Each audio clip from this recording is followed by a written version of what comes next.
Hello, everybody. Today I am bringing you a live play pot limit Omaha 10-cent, 25-cent game.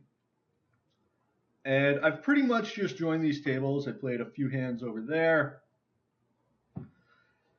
So on the left, this is going to be table 1 here. On the right, table 2. I've got a coloring scheme. Orange means tight, aggressive, regular. Although it could also be a loose, aggressive, regular. Because what I'll do is once they start exhibiting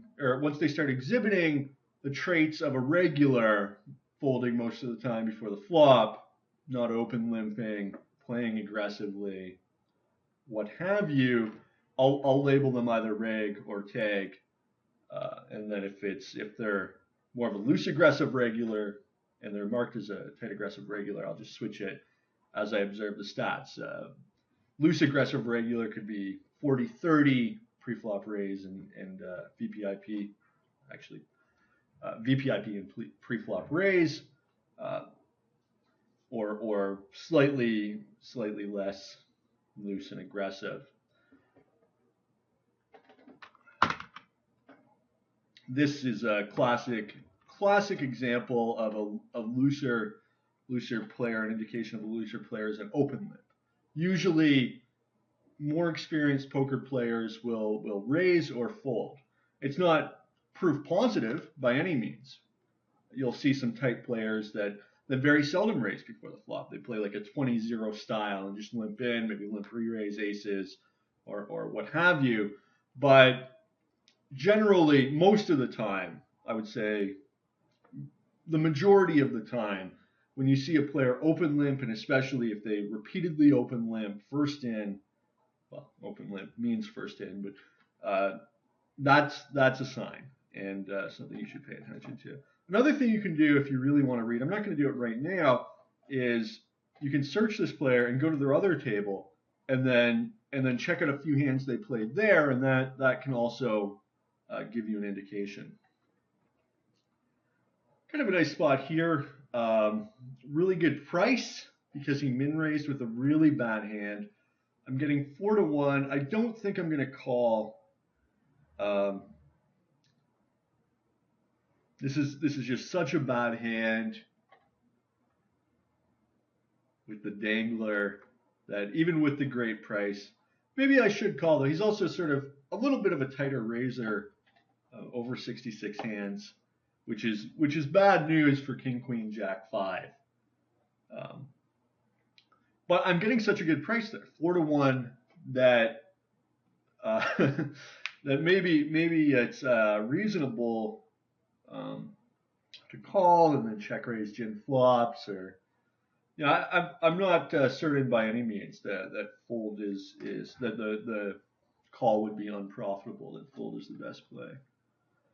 So marginal hand here, 9-9 Jack 8, worth an open for sure.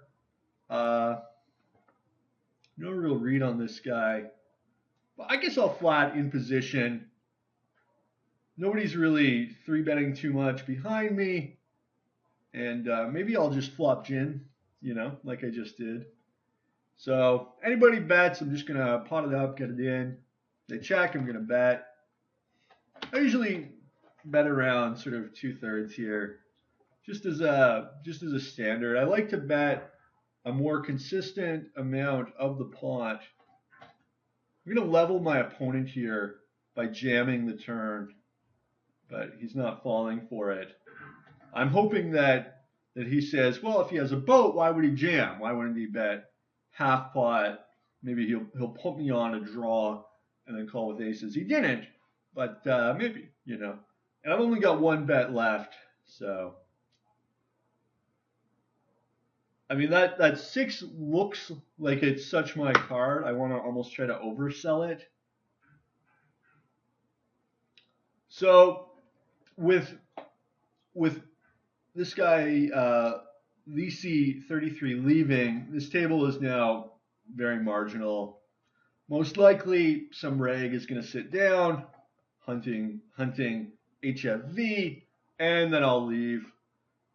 I don't like to play these 5-on-1 games, these reg infested games. It's very, even with a player like this giving value, with the rake and then these regs, it's just not great. And look how many tables there are between 10 cent, 25 cent, and 25 cent, 50 cent. So I'm pretty sure I can find a better game than just one. So what I do is I just scan through quickly. I've been playing for a while, so I've got a lot of these. This is a very marginal game, but see, this is much better right here.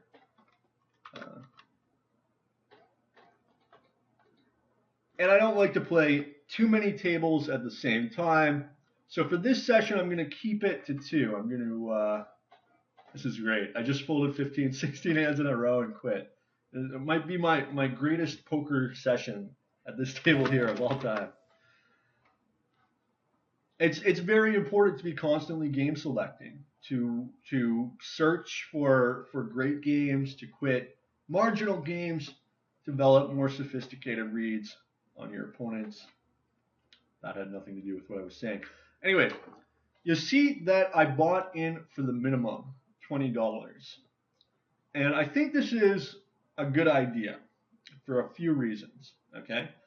Let's say that this guy's labeled fish, recreational player, 50-ish VPIP, generally, open limp, that sort of thing. So let's say this guy and this guy, the whale here, were both at $20, and these guys were all at $100. Well, I would want to be at $20, right? Why would I want to expose $80 extra to the regs to take these? The way I look at it is, against a reg, if I play really well, I'll break even, right? They're serious poker players. They're studying the game. I figure they'll be at least as good as me. So I can break even against them, maybe. So why would I want to incur the extra variance of having 5 times as much money exposed to all this unnecessary variance and possibly negative expectation, right? They could be better than me. Why not? So why would I do that when I could be playing short stack against the looser players? In this case, though, they're very deep stacked, so it might be worthwhile to get deep. Here's another good thing about short stacking. Okay, I can 3-bet more than a third my stack. I'm out of position. My aces are a little marginal with 3 clubs. But now there's basically, it's going to be very difficult for this loose opponent to play. I'm going to be flopping so good most of the time, and now he's getting so much money, he's going to have to make some really bad calls. He's on a gutty, he needs a 7 only, and so that's one big advantage of short stacking. And look where all these players are right now, right? Relative to, I'm not sure about this guy, but I think he's a reg, even though it's like 71% of hands. It's over such a small sample size, and he's so aggressive that it's a real indication of reg stats. So why would I want to be deep stacked against them when I could be short stacked against these guys, right? Although unfortunately I doubled up, so I have to play deep stack. But what are you going to do? So here's a classic example of a red player. This is probably like the most profitable style. It's certainly, I hate playing against this type of player the most. Very aggressive. They're going to just get great value from the looser players and win pots. When you're aggressive, you win pots. Which isn't to say that you can't overdo it, of course, but most people, I would say, are too passive.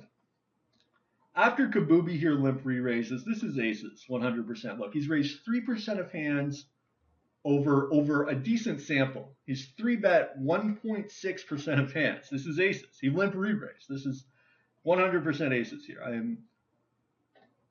Maybe like king king queen queen double suited or some really premium, but I think it's just mostly aces.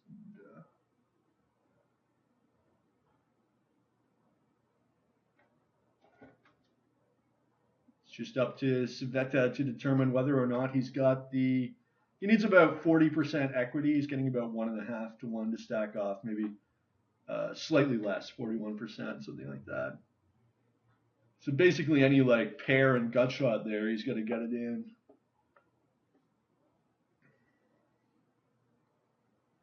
Pretty good games.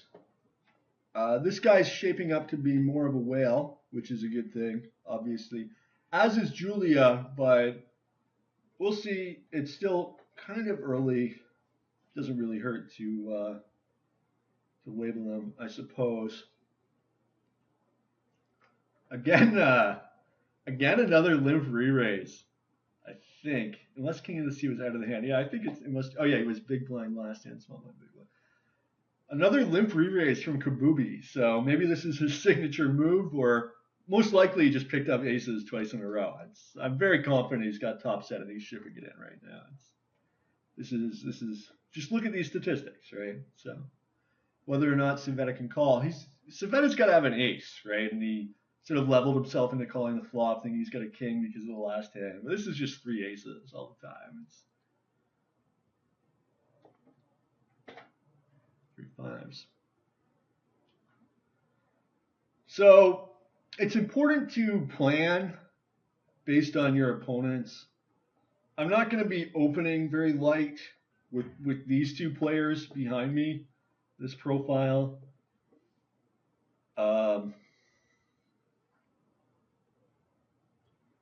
I like to avoid regulars. I like to stay off their tables and stay out of their pots and wait until I have an advantage over them before I play.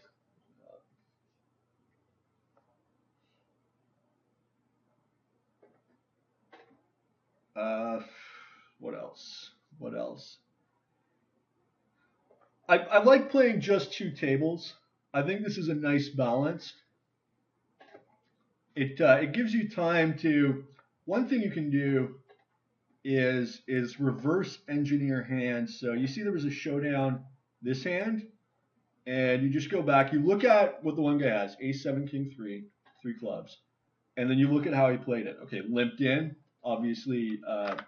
Pretty obvious mistake with Ace King 7-3 first position is a weak hand even with the nut suit out of position. Should just fold.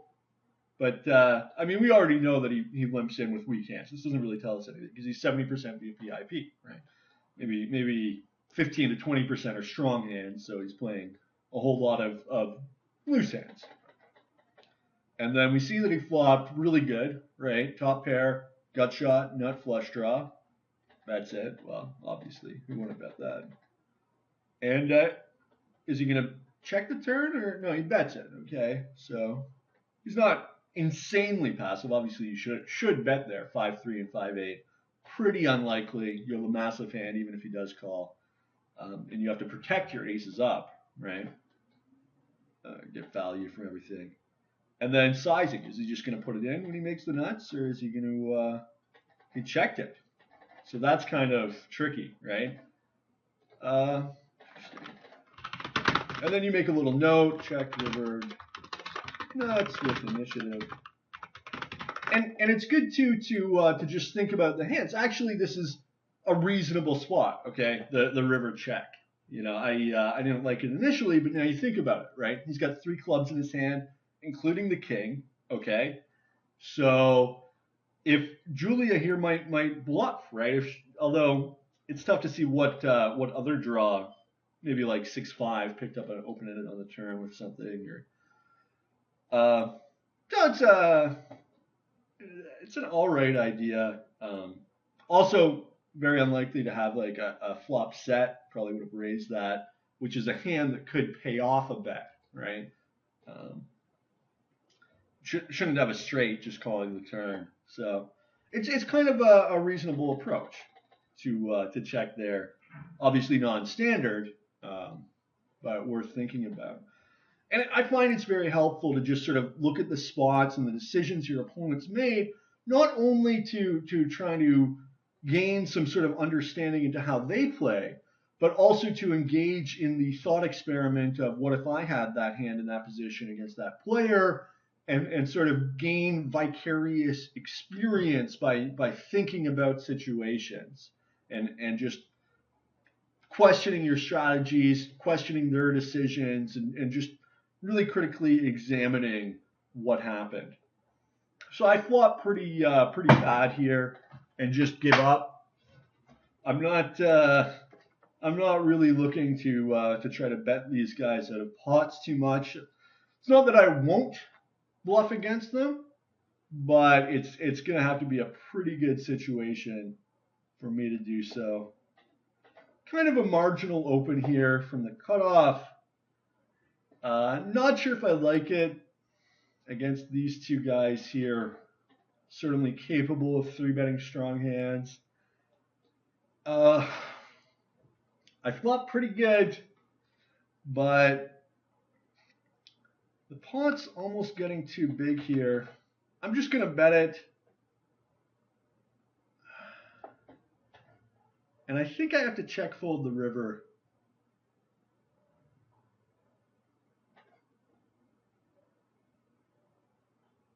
Yeah. So I was in kind of bad shape there.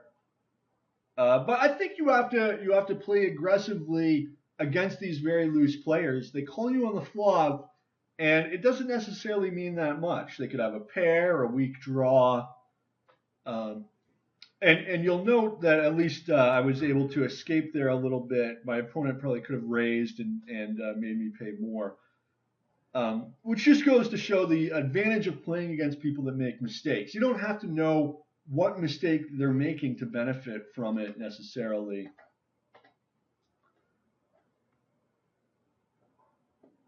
So even though I'm out of position here, pretty strong hand.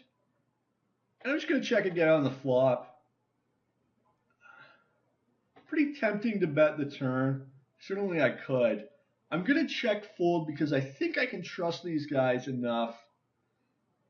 Arif maybe is a little aggressive, so I'm slightly suspicious here, but not really enough to just start wailing off with an overpair. Against I play a little more passively against super loose players because I feel like I can, right? They're not going to exploit my weakness by betting marginal hands so much. So here we've got a real decision, and I'm going to fold. I'm almost certain. This guy's a tight raiser in first position. So, like if I 4-bet here, he's just going to get it in with hands that beat me. I should have time make there. I was still thinking about that, but we'll see. I mean, this is a monster hand, right? So I could maybe cold call or 4-bet or like I chose to do, fold, right? He had the aces. Interesting. Which I guess actually is very reasonable. Even though he's only got 20 big blinds, just look at his 3-bet stat, right? Over 82 hands. It was minuscule, right? You have to almost put him on aces. And that's actually, I didn't even include that analysis. I was more worried about the deep stack guy here, right? But Nick folding it up at 10 cent, 25 cent, pot limit Omaha. I really hope the audio is captured here because otherwise I'm just talking to myself like a crazy person. Well, I guess what I can do is, I'm looking for something to do, is just check out some showdown hands here. What was this one? Flush. So he's got, okay. I'll do this guy first, I guess. 10-10, Queen-5, double suited. It's worth a marginal open, I suppose. Open lives. I think you could raise, maybe fold. It's kind of marginal, 10-10. What was it? 10-10, Queen-5. You've got a dangler, 2 suits. But it's not a hopeless call, I guess. Like there is some potential here in position, reasonable. 10-10, Queen-5. So he flops huge, right? Big draw. Of course, you got to bet. when he checks, it's interesting sizing, right? Sort of a sizing tell here, full pot with a strong hand. Worth observing to see if he has the BSHS syndrome, bet size equals hand strength. Some people bet big with strong hands. Check raised, obviously you get it in here. You're going to be doing fine against, and you're getting a very nice price, 2-1 or whatever. You're going to be doing fine. As you can see, he's a nice favorite. Can hit 9 or ace or diamond. Running hearts and diamond, yeah. So nothing too unreasonable there. Interesting play by the other guy, by Zega. Let's see, ace queen, jack 3. Too marginal to raise here, even with a tight guy in the blind and a very early slimper. You're out of position. You know, ace queen jack 9, sure. Ace queen jack 8, I guess. Ace queen jack 3 with like a queen high suit. I don't think so. And then I don't like check raise here either. But I guess it's yeah.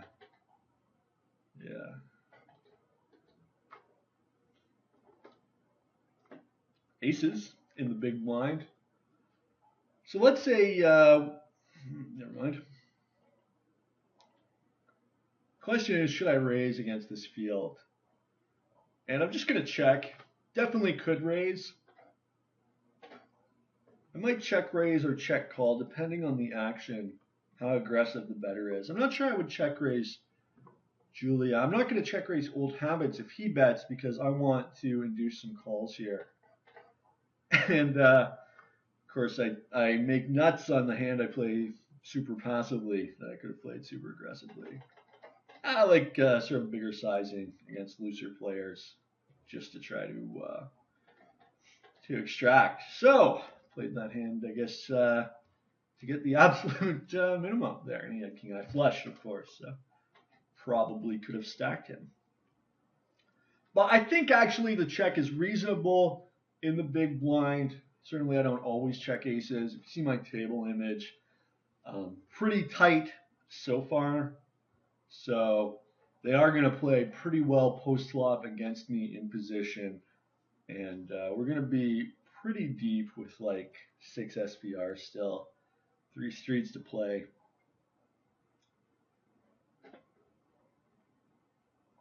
I guess arguing in favor of a raise is these guys are limping so loose that, you know, they're just going to brick the flop so often. But my hand, I mean, it's not going to crush the flop all that often either in a 4-way pot. Like, I'm going to flop aces, 1 pair, most of the time. That's what I'm going to have, which is a decent holding, but against 3 other players, it's going to be, you know, pretty tough to play it aggressively, right? I'm not going to be able to stack off with 1 pair on any board, really, with so much money behind.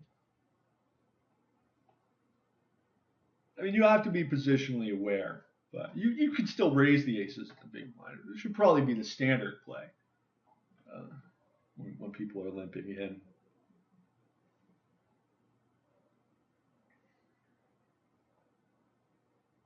Okay, so regs under the gun, folding.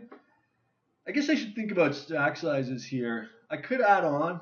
I could. I kind of like being like super short. Like there's some advantage to being 25 big blinds. Because your opponents are sort of focusing on the deep stack guys, and they can't really worry about you or think about you.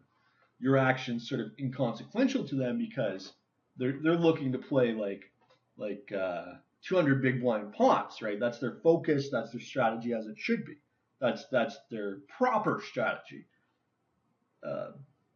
So I can sort of exploit that and profit off these guys. Even though I won't be able to profit as much off these guys, I'll be able to profit off them and these guys just by knitting it up and then 3-bet pushing when I have their range crushed, right? Like I'll always get action pretty much from the blinds when I have a big hand, just because people will be in, right? The fish will limp, and then these guys will ISO them. Not going to play King Queen 9-7 here.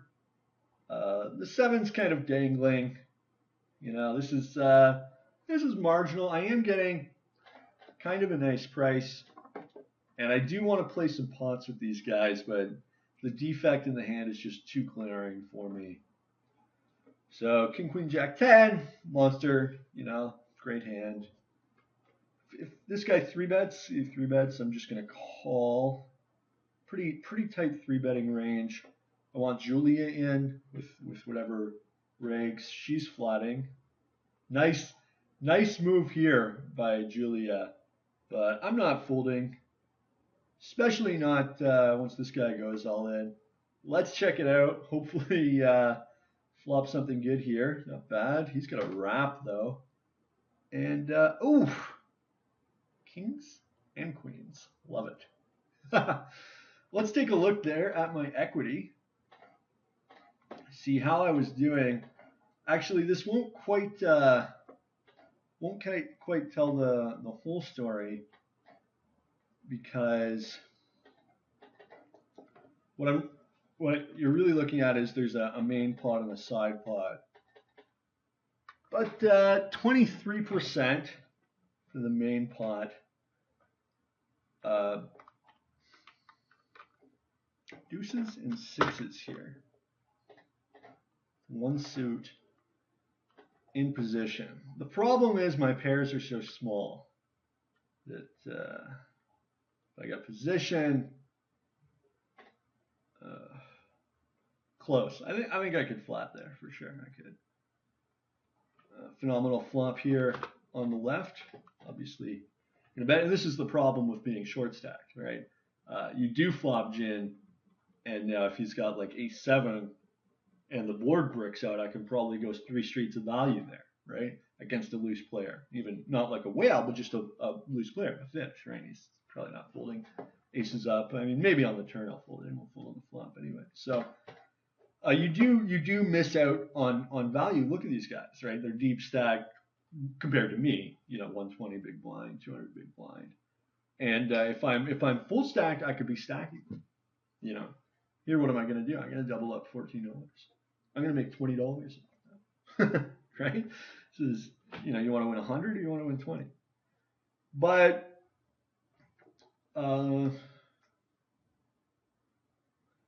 one thing too is Nicholas is a little aggressive, not like a lot. Look at this, he's three betting a bit. I guess he's like not really aggressive. He's like just not super passive. Never mind that. Yeah.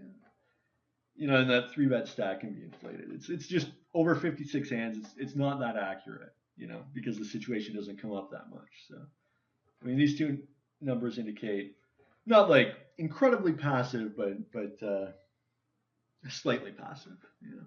So.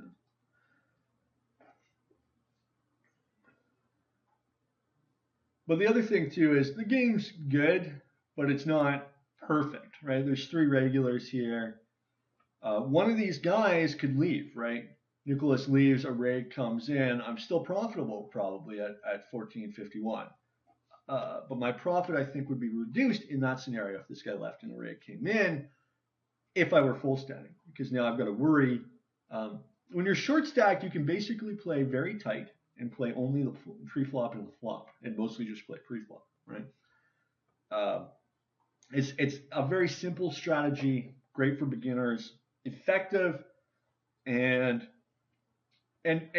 very useful to adopt for live games as well. This short stack knitted up style crushes live games because people are straddling. There's just so much action. You're basically, every time you get aces, you just get it in. It's phenomenal how easy this is. Look at this guy stacking up here. I mean, even if it's not much, but what does he have? Nothing, right? All these guys. And now look at this table, right? This table is dead. All regs. Oh, he's rebuying. I am going to play this hand pretty cautiously. Maybe not. He opens. I'm going to 3-bet. I was probably going to flat old habits. This is just such a phenomenal hand and such a crummy flop. I'm giving him the pot. He doesn't seem to want it. but it's his. He won as soon as that flop came down. Could be bluffing there. It's a nice sizing actually for a bluff, but it looks more like it's targeting an overpair, I think, which could be. Yeah, it's lovely. I'm gonna quit this game. Hit and run. Sweet. Just 5 regs in one looser player. Just not a good game make. So obviously double suited jacks here. Gonna open. I will try a. I don't know if this is. Yeah, I guess it's a bluff. I mean, you could fold a queen maybe. It's probably I should just check the flop. Like, he's not really gonna fold better hands, but he will fold worse hands, which is, it's non-negligible, right? Just to bet and take down the pot when he's got whatever low cards.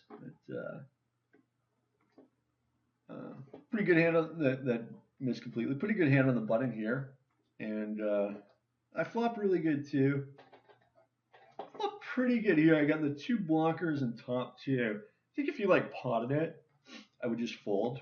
And he checks. I'm gonna just use slightly under half pot sizing. This is a relatively locked down board. He could be taking a passive line with king 9 or 9-8. He seems, if he raises now, I would give him credit for ace king. The question is, do I value bet this river, right? And yeah, I guess I will. All in. Nice hand if you have 9-8, but yeah, he does have 9-8. But I think I like the value bet there. He could still be calling with worst 2 pair. He probably won't play off 1 pair on the river, but 2 pair he would probably call. I guess the question is, how often does he have 8-9 or king 9? Ace king, I think he would just raise already. But 8-9 in particular, I kind of like that, his play there. Post flop, it's kind of like a dry lockdown board, and he wants to let me continue bluffing or value betting light, value cutting myself. Probably about half the time my hand is still good here, and I've got probably my hand is very seldom good here. Interesting sizing though. Kind of makes me a little skeptical. Those queens are right in the play zone. These are, people like to play bigger cards. More, I guess, in Hold'em, people will play low cards here, as long as they're 4 working together very liberally. But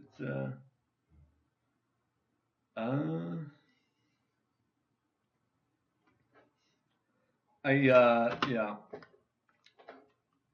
So find another game. Here we go. So the Scion label is for Super Whale, and we'll see his stats in a second. Generally pretty good. You see here, it's just a Super Whale and a whale. So as soon as my button comes, I'm going to top up for max. This guy is such a nit here. I almost want to fold if he opens. I'm going to 3-bet him probably because 175, 125. Yeah, I'll 3-bet. Why not? Pretty strong hand against a loose opening raise. This guy's probably raising 35, 40% from the button. Let's see if I got pre-flop from the button. This is 50. And I don't really love the flop, but he could fold a pocket pair. He probably won't fold 5-3, but he might even fold spades. I don't know. He figures he's not quite getting the right price. So I think that was fine. Nice hand. Obviously, getting kind of crushed at this table. Down 2 buy-ins. Brutal. But this looks like a nice game here. Very nice with this guy. And I'm going to want to top up.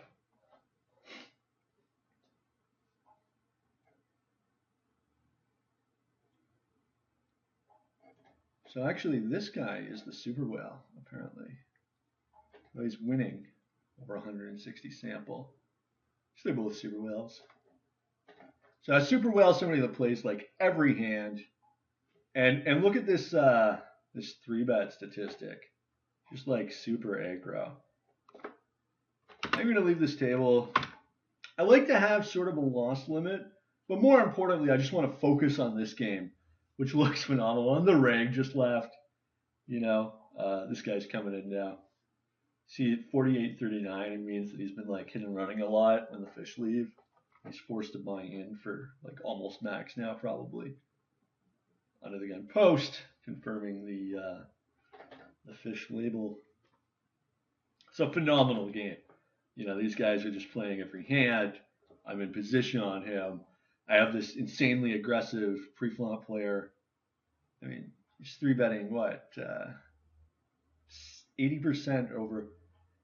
Some of these might be like heads up or 3-handed stats sometimes, but I have a really good feeling about this game. Look at this. This is just great. So my strategy is going to be 3-betting 12 a lot in position with strong and medium strength hands. Mostly, that's probably what's going to go down. Baller Ollie's here. It's too bad, but still a great game. You know, this guy limping in every hand, this guy ISOing every hand. Just hilarious, actually. Sort of watch it go down. And that's what Omaha's all about. Now this guy's going to start calling every hand. Is the action, right? And these guys playing against each other is it's great because you know they're all getting the action they need to stay in the game, and we can sort of sit back and then just raise when we have the beats. And so hopefully the game goes well, and hopefully I play well. I want to take some time with my decisions and try to make the right ones. So hopefully I do. I want to sort of follow the action, which is a little tough to do when I'm talking so much. But try to develop some reads on these guys. I mean, these two, they look super aggressive, right? Although this aggression factor statistic's kind of low, so maybe he gives up for check calls a lot, post flop or something. And not surprisingly, this really loose player had a pretty big hand to bet. So obviously he raises. I'm going to 3-bet. This is way stronger than I need to 3-bet him. Calling, getting 4-bet. Let's see, versus 3-bet. He just always calls. So a little bit marginal here. He pots out. I'm going to fold. I guess I'll bet. There's so much money in the pot, and the double pair actually, I think it's pretty decent. Double backdoor flush draw. Kind of marginal spot though, 4-way with just like a weak overpair. But hey, it works out. And I guess part of the thing is like these guys are starting with such terrible hands that they're just gonna flop nothing like all the time, which makes all the more hilarious the strategy when they're like calling every hand but trying to flop the nuts and then like check raise it, all the more hilarious because they never flop the nuts because they always have, you know, trash, right? But whatever. So that worked out well. That was phenomenal, right? 3-bet pot, 4-way. Didn't even flop anything. This was the flop I was looking for. Set, middle set, queen eye flush draw. And yeah, that's going to be my strategy. Is just strong, high card, 4-card working together, suited hands. I'm going to be raising this guy. He's got position on him. These guys apparently are going to come along with a lot of holdings, and I think he just wailed off with like top pair there. Let's check that one out again. Ace 10 9 7 3 hearts. Call, check, snap it off. Oh, he only had $5 left on the turn. Okay, that makes a lot more sense now. I thought he like called a big bet on the turn or something there. So okay, so nothing too unreasonable for this player, right? He's making some marginal calls the whole way, but nothing insane. And worth noting, I guess, that I mean, I already know that he 3-bets everything, but this is just like a bottom 20% hand, and he's 3-betting it here. King 6-5-3 with 3 diamonds, and of course he flops gin here, massive wrap, extra.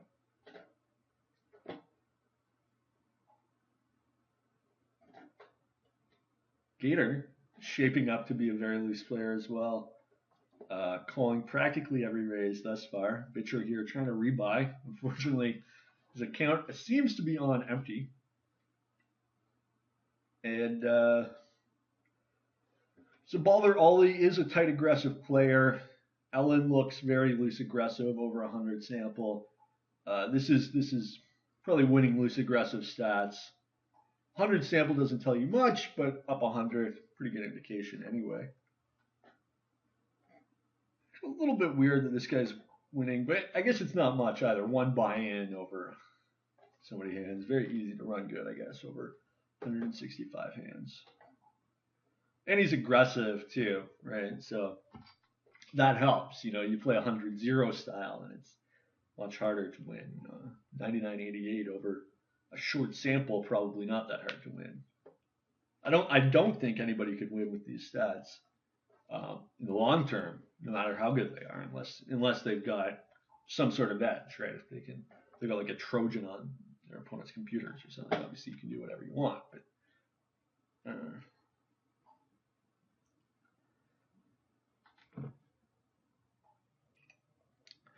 I'm drinking some bulletproof coffee right now. This is my morning beverage as I grind. I use coffee, a lot of coffee grounds. I'm a huge caffeine addict. Like I really fill it right up, and some distilled water. Try not to drink tap water too much, and then I use I guess I used about 2 or 3 tablespoons of coconut oil. And it's better if you can blend it, but there's a crack in my blender right now. So I just put it in with the pot, and 12A, running good. And it's a phenomenal beverage. Really gives me a lot of energy for my grind session. So, man, how can this guy 3-bet at 80% over 170 hands? Like, what is going on here? You know, this is. Of course, he's going to get 4-bet with numbers like that, right? So, and that's when you got this guy on your left, you pretty much can't. I mean, you can open a few hands that you're not 4-betting, like 9-8-7-6 or whatever, you know, no showdown value, and well, the constant 3-bet stat opens for him. I like this play with jacks here, Jack, Ace 5. Like, let's check it out, but. I mean, you're going to be in pretty good shape against a pretty loose re-raising range, right? Like, Ace King 4-4 is not a good hand. This is pretty marginal. We've seen 3-bet the guy with like King 6-5-3, 3 diamonds, which is very, very, very bad. So let's put ourselves in this guy's position. You know, you open these jacks. Which I think you should, right? Good hand. It's not like a super premium hand, but it's a decent hand. So you open those jacks, and you're against something like 80%, which I guess is reasonable. This is sort of a prime spot for 3-betting, all things considered. Heads up against one player in position. And you're going to flop the best hand, you know, 70% of the time, right? So most of the time, your opponent's going to be in bad shape after the flop, and he's gonna have to call it off because you look at the hand, right? So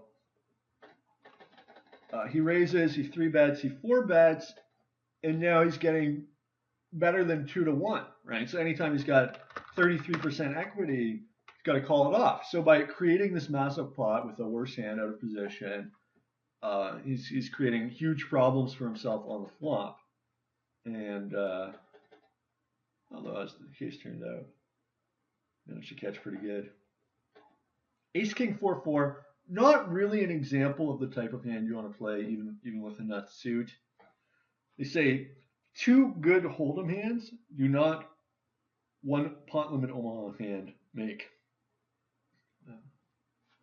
I'm just gonna...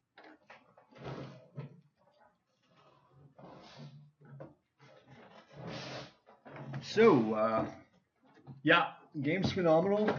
This guy's three betting every hand, and I'm just gonna sit back. Actually, this is a very nice dynamic too, between this guy and this guy. If he keeps opening, he keeps three betting him. I'll be able to four bet, super premiums. Very nice spot. Just a great table. This is probably the best table actually that I've played all week. Yeah, hopefully it goes well. Really pumped and just waiting to get some cards here. Knitting it up. 6% VPIP. But the thing is, like, you can't really play a lot of hands when it's three bet every pot, right? You need a pretty good holding. Even though your opponents are raising a little light, you still can't just get in there with anything, right? It's three bet and four bet pots. You got to set out the goods a little bit, right? Like put in a third year stack. It's my philosophy anyway. So people have different opinions on that subject, and I always encourage discussion and welcome alternate points of view.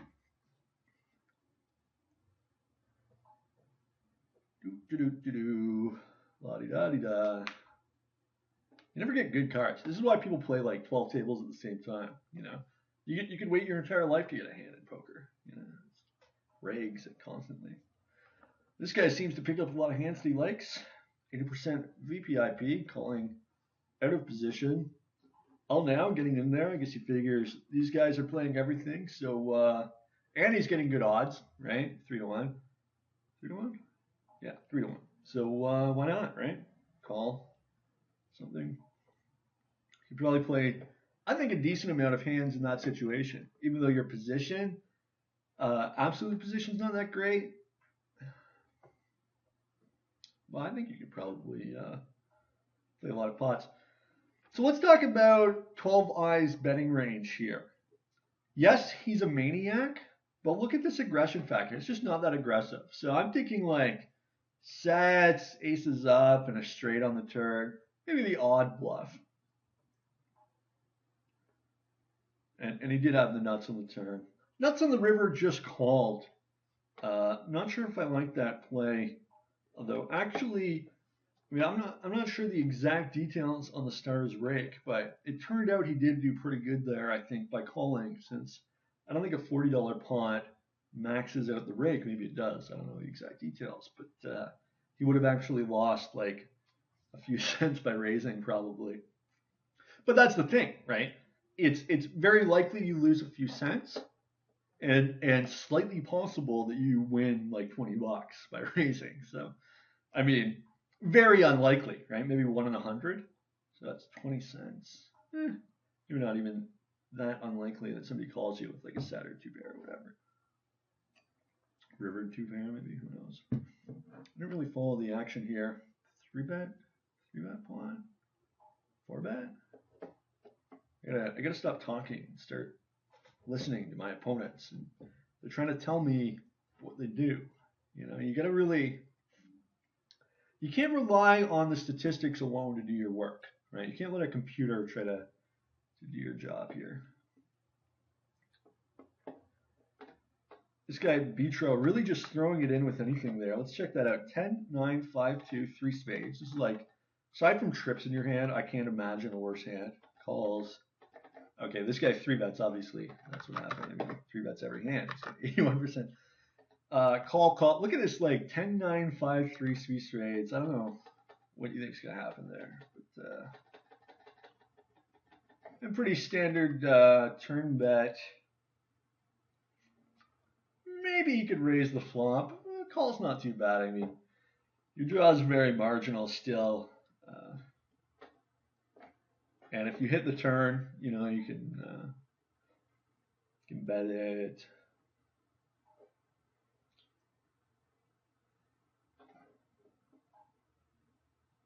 Pretty bad shape here. OMG. Wow, that was incredibly lucky. He has bottom pair and a gut shot on the flop versus aces, hearts, and trips. And he goes runner flush. That's sickening. Honestly, that is just gross. Come on, Gator, you got to rebuy. You can't. You can't let him bad beat you like that. Get those prepaid MasterCards out.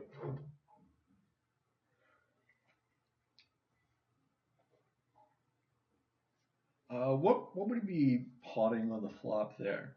My suspicion is that he's he's passive. He's a little more passive post flop because of this aggression factor number. So it's going to be important to observe this and try to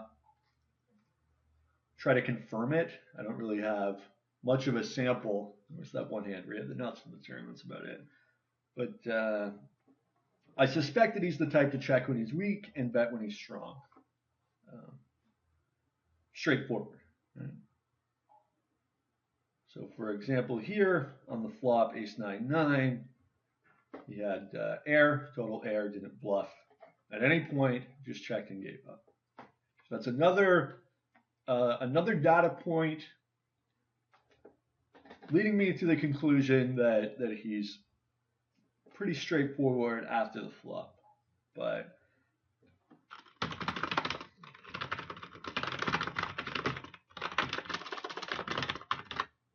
I can't quite say yet that he doesn't bluff, right? This is or that he doesn't bet marginal spots on the flop. I mean, you can't say that. You don't have enough information. But this is something I'm going to be watching to try to prepare myself for the times that I do get in a big pot or that I get in a pot with him. Try to get a better read on his action. And of course, it's very likely that I'll be playing a pot with either of these guys since, well, this guy plays every pot, right? So if I play a pot, I should be playing against him. Very important to have a more detailed read on this player. And this is the problem with playing like 12 tables, right? Sure, you'll get some statistics, okay, and that will give you information. That will help shape your decisions. But this information is inadequate when compared to the information you can obtain by studying your opponents, reverse engineering their play, and thinking about how they play. Another thing is it's sort of a lot easier to tilt when you're mass multi-tabling. Your brain gets overwhelmed by all these decisions and the speed at which you have to make them. It just shuts down, and you start playing bad. So one table, if you're very patient and you're watching and studying your opponents and planning and taking enough time to think about your play, I think you're much more likely to win. Deal with the boredom you get by one tabling by just studying your opponents, analyzing their play. What did they do? Reverse engineer the hands. Okay, let's check it out. Ace 10 8 4 with a nut suit, and I'll do the other guy too. So, confirms that what we already know about him. He'll raise practically every hand. Ace 10 8 4. Now he flops a marginal hand, and if my suspicions are correct, he'll check it. Okay, because he only bets when he's strong. And he's super loose, so he checks calls. Turn, pretty big turn. He doesn't bet it. I guess he's worried maybe about ace 9 or check. And even with a pretty big hand here, aces and eights and a 4 blocker, he doesn't bet. So he's passive. Maybe he bets only like really cinch situations, or maybe he doesn't value bet the river very light, or who knows, right? Now let's take a look at ace deuce jack 5 double suited and how that hand was played. So here, open limp on the button. Should raise this hand, although it's actually, because this guy's going to raise and 3-bet, it's actually kind of a nice play, okay? You don't really want to raise 4-bet with ace jack deuce 5 even against a maniac. Maybe it'd be profitable. Probably profitable, but I want a little more than that. And it's a very weak hand, ace jack deuce 5. You should play it, but it's a weak hand. Okay, you're disconnected. Yes, you have 2 suits. One of them's 5-5. You're disconnected. Anyway, he's going to open. I'm going to 3-bet. Olga's got a tight 3-betting range. You can't see the stats. He's a tag. I've played with him a bit. So the question becomes what to do if he opens and Olga 3-bets. And I think I should fold. Wow, cannot believe. I am gonna 3-bet here if Olga opens. Tight razor, but this is a spot where he's gonna raise pretty light. Nice loose passive fish in the blinds. Tight player on the button. He's already in the pot. Um, okay, marginal flop. I think I'm gonna check back. So a lot of nice turns for me. I got a fold if he check raises me. Pretty much done with the hand on this turn. That's the problem with playing against Regs. You know, they never miss a bet, these guys. Very difficult to play against. Maybe I should have bet the flop, right? Marginal flop. As you can see, tight, really tight 3-betting range. Pretty tight player. Very aggressive after the flop. Love these stats. Love this style of play. But that's the thing. You know, you're playing against Super Whales. The Regs are going to be there. Let's check out the waiting list for this game. It should be, yeah, 3. It's pretty good. Should be more, but I guess, well, we'll see. Maybe, anyway. So kind of unfortunate result there last hand. Let's look at the flop check again. Jack 9-3 rainbow. Definitely could have bet this. 2 backdoors, overpair. I mean, Jack 9 are in the play zone, right? Like these are he's going to connect with this a little bit with hands that he's raise calling there. It's a dry board. I do have 2 backdoors, pretty decent backdoor flushes here.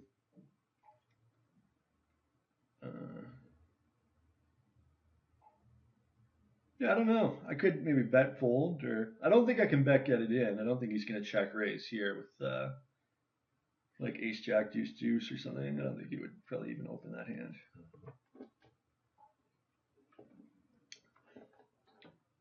Anyway, not too important to dwell. You know, you got a 3-bet. Even you know he's a tight raiser. Well, even against like a 14% range, double suited kings does pretty fine. But he's raising a ton in that situation. He posted in the cutoff. Probably a good idea to post there because you know this game is so juicy. Just it's worth the 50 cents to get those extra 2 hands, right? And anyway, you're in position, right? So, and this guy's opening constantly. It's very nice. So let's take a look there. See what happened. King Jack 10-6. And 2 loose. You get a dangler, not a great hand. Flop a pair and a gutty. I don't think LNL is gonna just bluff too much against 2 80-90% VPI players. You could have something like ace queen jack, just like top pair gutty, or kings and 8s probably, you know, because why not? And also these guys play pretty passively post flop. Maybe he could bet. Well, he could bet like king queen jack 10 or like, but I'm not sure he's got like an ace at least. He's pairing a gutty a little bit, and then just an atrocious call on the turn here. Basically down to a gutty at this point, spades here, and usually short stacks. He says whatever in the end.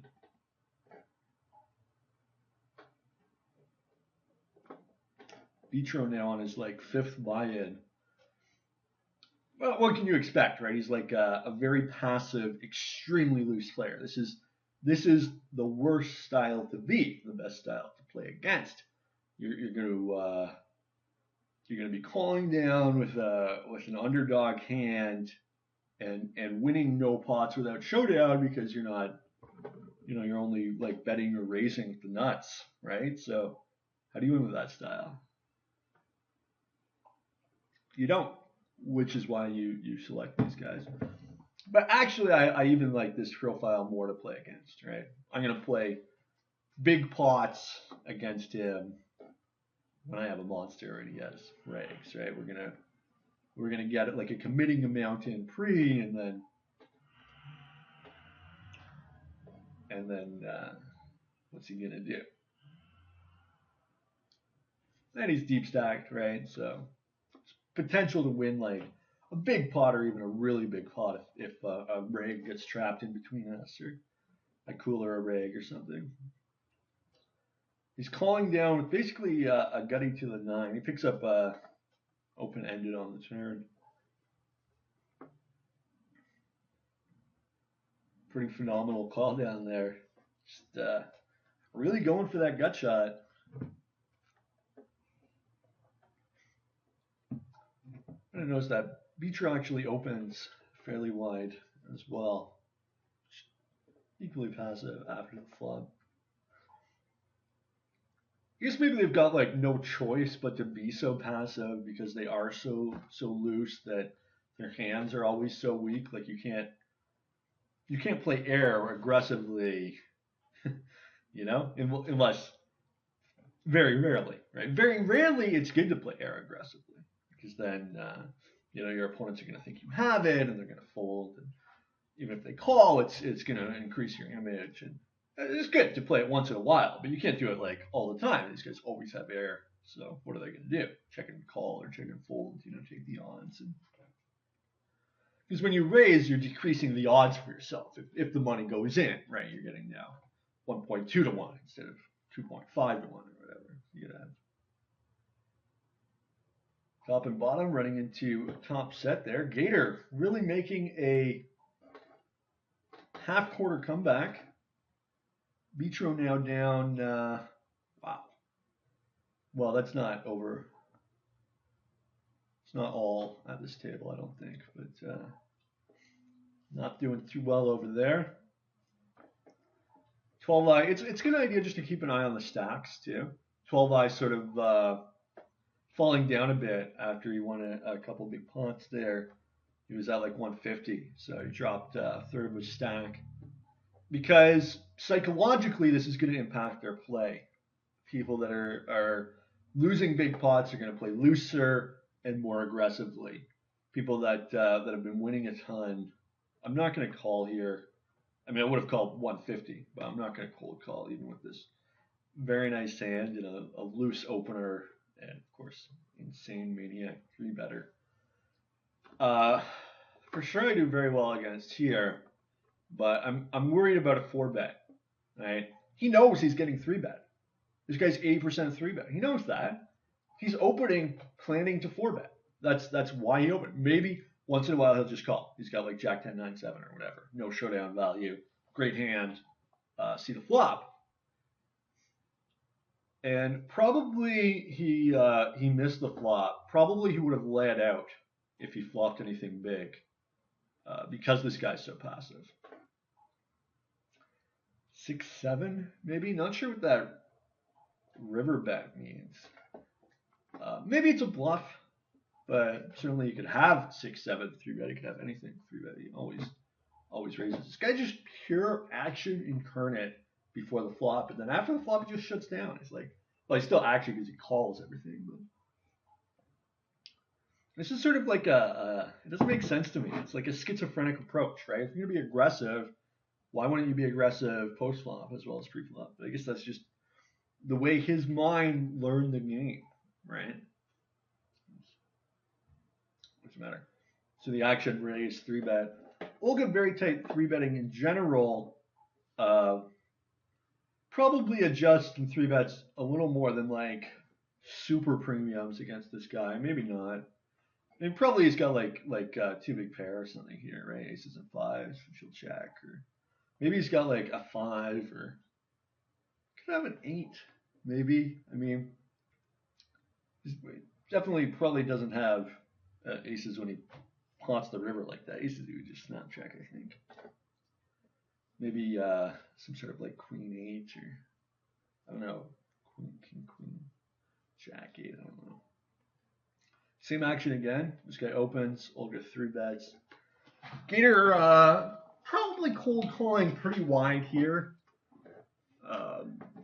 Super loose player, so he won't be playing 70% of hands, I don't think, after raise and 3-bet, but probably maybe in there with like 20, 30%, checking it out, better hands. he's like psychologically he's going to be waiting a bit right now because he just won so much money in such a short period of time. Queen Jack versus Queen Jack with clubs. Oh, and he hits it. That is sick. That is sick. I like the 3-bet there. I guess Queen Jack 10-8. Like this hand doesn't have that much showdown value, but just perfect hand to have against Queen Jack 10-7 though. In position. And the other thing was he's over 100 big deep, right? So he's got a 3-bet to build a pot. This guy can have total air, right? And then he can just sort of probably shut down if he breaks and bet like decent flops to amazing flops. And saying that's probably Olga's plan. Should be his plan, maybe.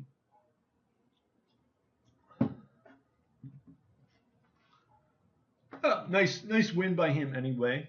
And this sort of thing happens a lot when you play at these tables, right? You get these sweet situations and you double up. That's why you should play good games.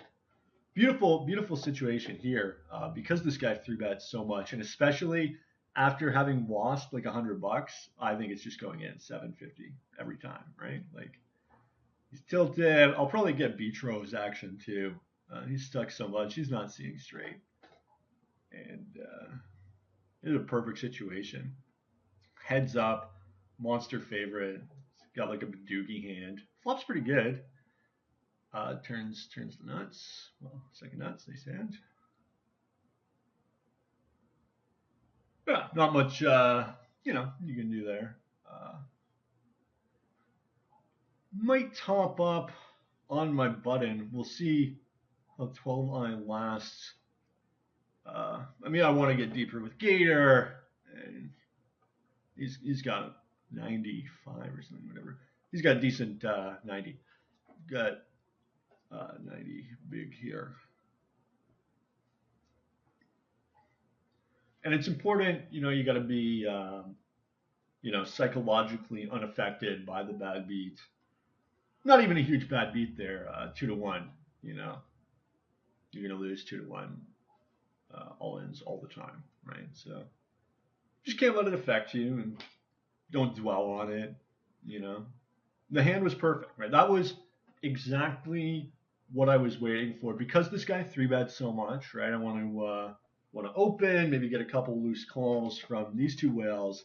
He 3-bets, I 4-bet, and now I'm a massive favorite, and there's even some good money. And you don't want to make the mistake of just playing their game, right? So you lose a couple pots as a favorite, and now you say, well, they're raising, 30, 90% of hands. I can start making calls with King, Queen, 9 deuce double suited. It does well against the range, you're thinking, but this is the wrong approach. This is not how you adapt. Okay, you adapt by when they're 3-betting. Okay, should have played. Would have flopped the nuts. Just kidding. You adapt by when they're 3-betting constantly, like this guy. You tighten right up, right?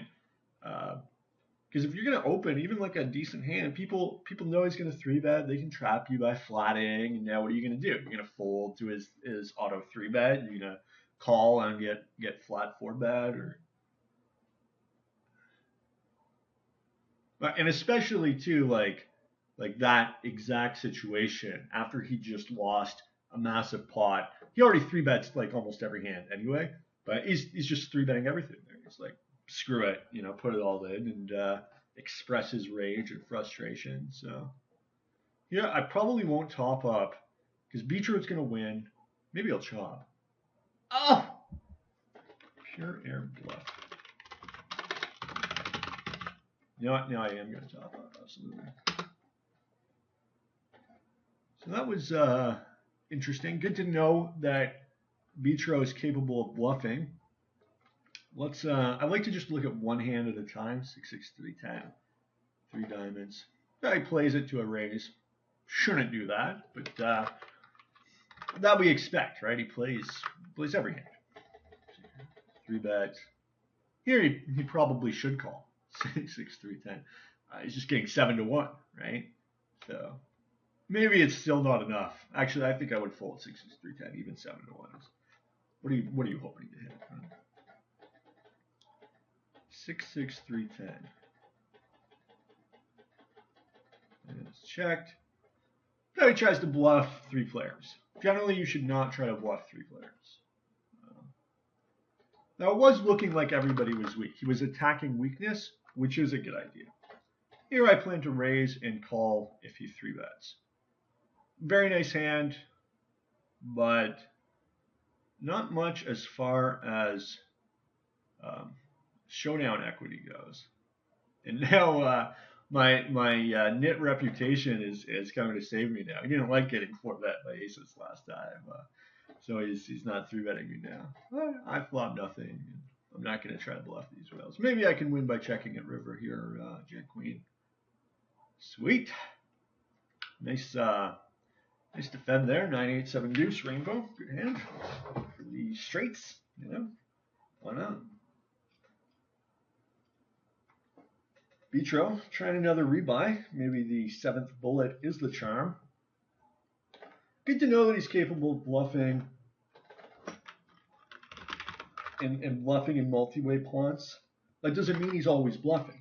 Okay, I can't just call him whenever. But I will watch him and see if he continues to bluff. Maybe that's a desperation play. Okay. Normally he's pretty passive, but he's down $4 or $5 $20 buy-ins, and now he's trying something new, right? Maybe he bluffs all the time. Maybe that's his style, right? So kind of okay hand here. If it goes raise 3-bet, I have to fold. I think I will take a flop here after, say, open or check open. It's marginal. I'm out of position. My hand has some nut potential. I'm going to be getting about 3.5 to 1. Because I'm the big blind, Olga 3-bets, I fooled. I don't expect Vitro to like check 3-bet very often. Maybe it could happen. Brick the flop, give up. I mean, this is not like a incredible hand, but it's got some potential. I am getting some odds, and my opponents are playing extremely loose. So it makes sense to get into pots with them. Further, they're going to make a lot of post-flop mistakes, calling down with weak holdings like gut shots or pairs. So again, it makes sense to get into pots with them, especially with hands that have some nut potential. I can pay $1.50 now and potentially win $20 or $30 in expected value throughout the course of the hand when I flop Jim. I think my strategy should be mostly to check and fold with weak and marginal holdings and to just lead out the ace 8, 6, 7 hand when I flop like pretty good or better flops. I think that should be my strategy against these 2 players who are going to be calling me light in position. Vitro opens. He could open a lot of hands, especially as stuck as he is. Probably opening maybe even a little more than usual. Maybe not. Who knows?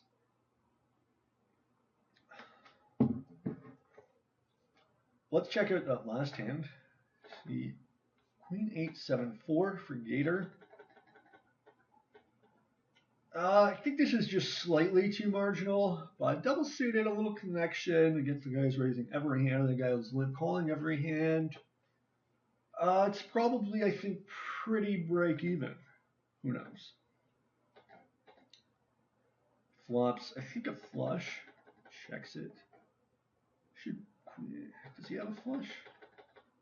Finally, value bets the river. Yeah, he has a flush. Small flush. Checks the flop, checks the turn, value bets the river. Not a terrible approach.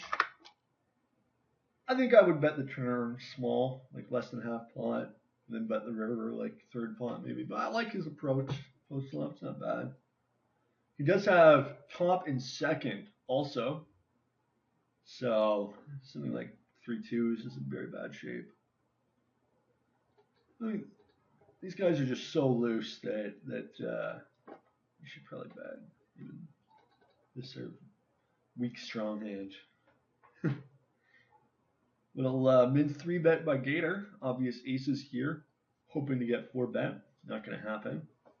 Beachro is probably going to call though. Why not? Check him out. Maybe he'll flop quads. It's always possible.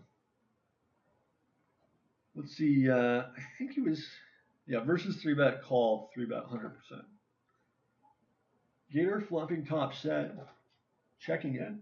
Maybe he doesn't have aces. Maybe he's got kings. He would I think, bet this flop with anything except maybe he's got 3 aces with clubs. That could be checked maybe. I'm not gonna open this hand, open raise. I want to limp.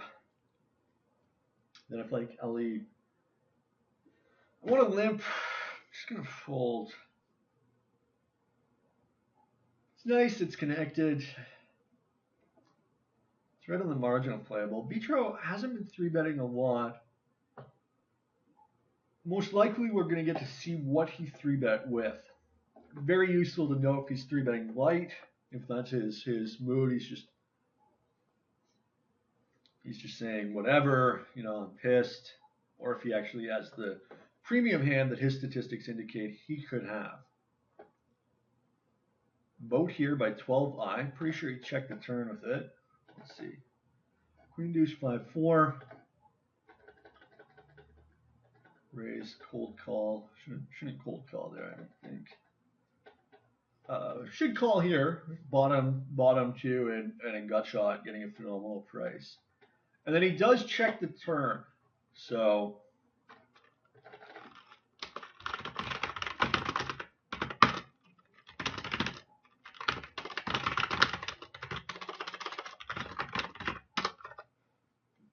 it's good to know that he's capable of checking boats, right? That's just good information to have. And then let's see his river sizing. Full pot sizing with boat.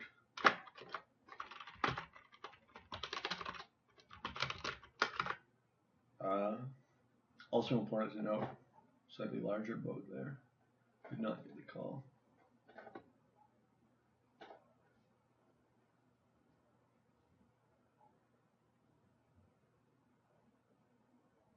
So what's going on here? 12i, gonna 3-bet probably. Maybe he's switching it up and not 3-betting as much. Nope, there it is. I'm still having a hard time believing this is actually happening. I mean, this is real dedication to re-raising before the flop. Open now, a little concerned about Ellie's open, probably, or just playing too many tables and can't make the decision in time. Just calls. So you probably cut the top like 15% off of his range. 4-bet these hands. And everybody checking an 8-8-5 flop. Spades on the turn. What would Ellie have to bet here? Maybe an 8.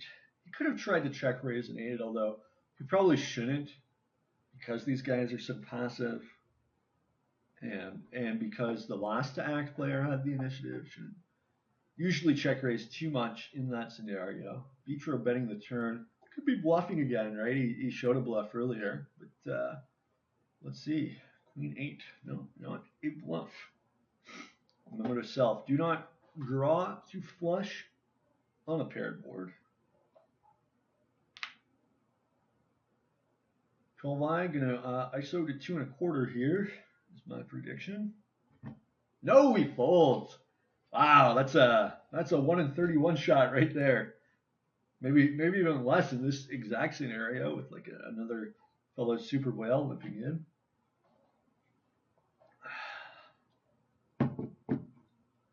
Great spot to ISO some marginal hands here, but not quite enough. 10 deuce, 3-6 double suited. I'm really knitting it up right now. 9% hands played over 53 hands. What are you gonna do? You know, the action is just so phenomenal at this table that you really have to have the hand to play a pot, you know. So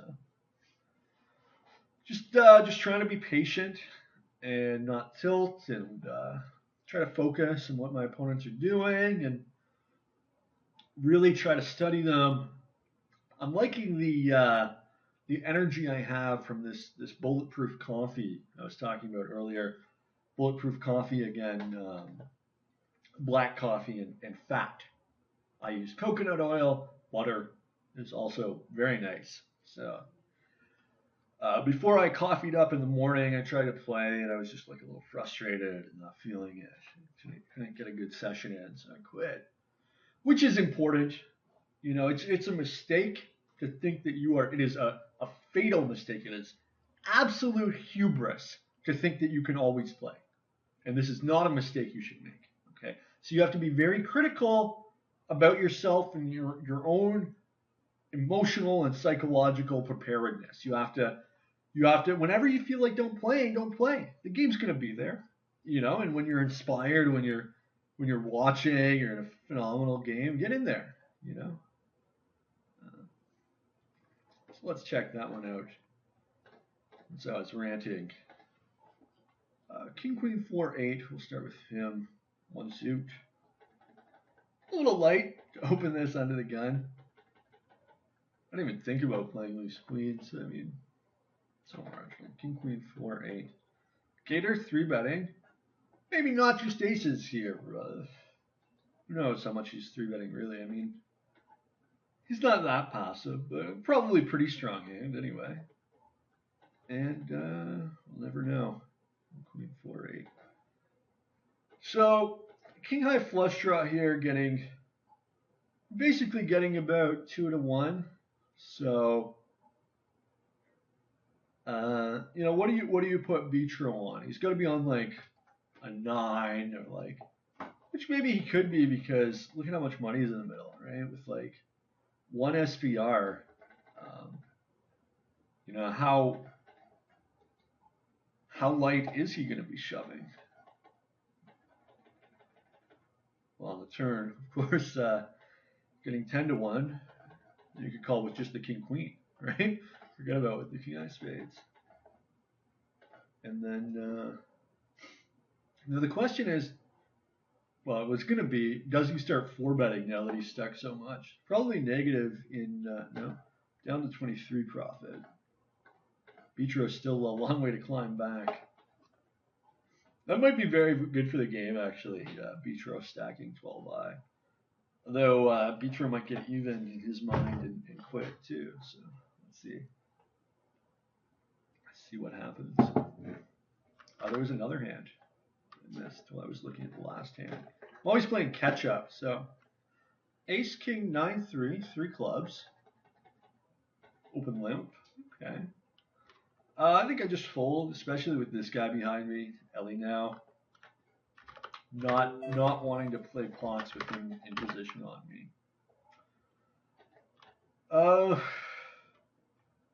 Good absolute position, marginal relative position. Ace King 9-3 probably does all right against like 100% range. At 100% range. This is good here, actually. Good situation to consider. I think these are the spots you have to analyze. It doesn't really matter how you play quads or top set. Well, top set maybe it matters, but it doesn't really matter how you play nut full or these very rare hands. What matters is how you play top pair, top kicker. So if you can play that hand right, or if you can make an improvement on how you play this extremely common hand, right? If you're playing it too aggressively or too passively, I think if you can dial to just the right strategy, this is going to pay dividends. So let's see, they both check. These guys are passive. I like a bet. We have a marginal holding, but it looks good. Okay. 12i probably betting 2 pairs. Surly betting, I think, kings up. Maybe he could check, take like a super tricky line with like a set. It's possible. Um, you're in position, which is nice. You can take some free showdowns. Uh, you get like the 9 of clubs. You can check it back, realize your equity. Uh, so I guess I like a bet here. It's marginal. Let me check. So that's not bad. I don't really like the sizing on the turn, but I like betting. Absolutely. And then I'm for sure value betting here. Um, and like pretty big too, $14, fold to a raise. Yeah. But maybe his sizing was a little better. Uh, just squeeze that call out of queens there. And look how passively Vitro played this hand um, pre-flop.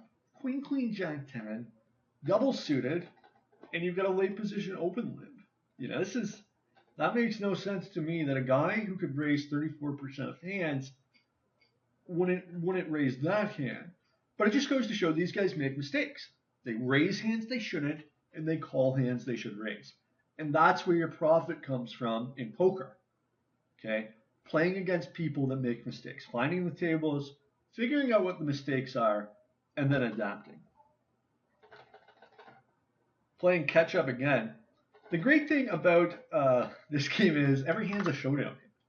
You know, you got like a 4-reg, 2-whale game, and a lot of times it ends on the turn. But these super whales and this whale, they're just like always going to showdown against each other. So you get these great reads. So ace jack 8-7, 3 diamonds. Let's check it out.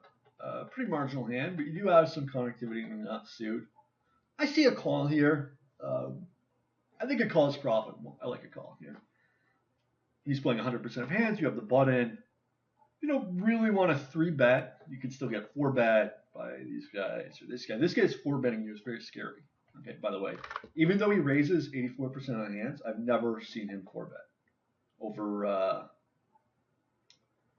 Okay, he's only been 3-bet I guess 5 times, but he called. That can't be right. Versus 3-bet, call 3-bet. Okay, yeah, okay, this is what it was here.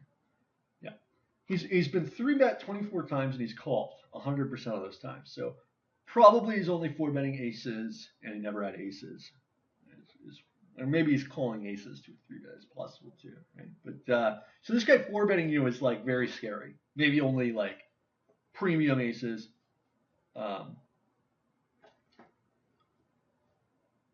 Anyway, yeah, I like the call. Okay, let's check it out again. What was it? Oh yeah, ace jack 8-7. I like the call. He 3-bets. This is okay. This is okay. Yeah, probably you've got a nice advantage against his range. If he 4-bets, you can fold this hand, and you're in position, and yeah, it's fine. I think I flat though. You know, I want to see what these guys are doing, and you kind of want to get a heads up though. I like the 3-bet too. I think the other option is fine. Now that I consider it. And here I would just check back against this guy. But betting is reasonable, actually. I think I would check back. Like he could fold a pair, any like pocket pair maybe, or a 6. You know. Certainly he would fold like just random high card, which he beat. Let's see what he does. He checks and checks again and checks again. So maybe Cater plays sort of straightforward. Too bad this guy got stacked right before I picked up aces. Oh well. So what happened? Meter made a straight. With these very marginal aces, just going to complete and play it passively. Ace King Deuce 3, King Eye clubs. Still bet a brick here. Not quite a brick. Ace King Deuce 3, not very good hand. Non-nut clubs, 3 wheel cards. We lost one of the whales, but the game's still good. Would not be calling on the button here. I think this is too loose. You know, Ace Deuce 3 is a very bad try in the first place, right? You're always going to be getting the bottom end of stuff. So when you're playing a hand mostly for the high suit, the high suit has to be the ace. You shouldn't even really play hands that are mostly just a high suit, right? That's not enough, not quite enough. Auto 3-bet, call. Flops the bottom wrap.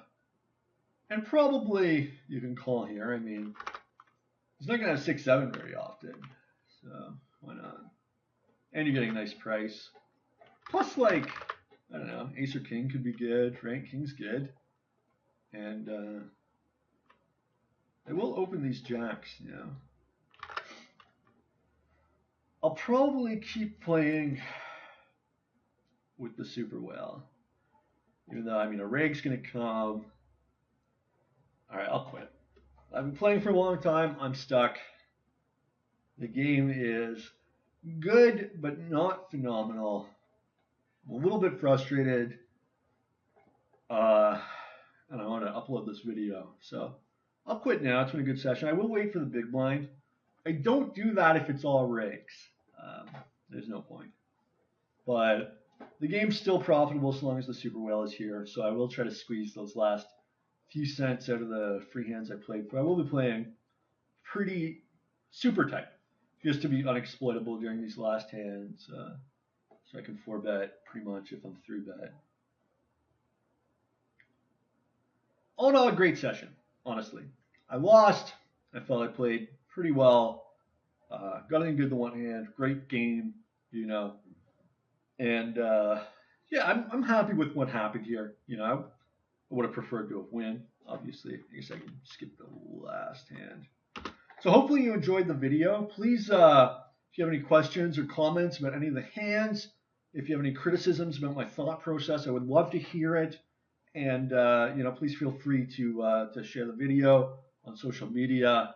If you learned anything, if you felt it was informative, and if you liked it. And I look forward to hearing your comments in the comment section.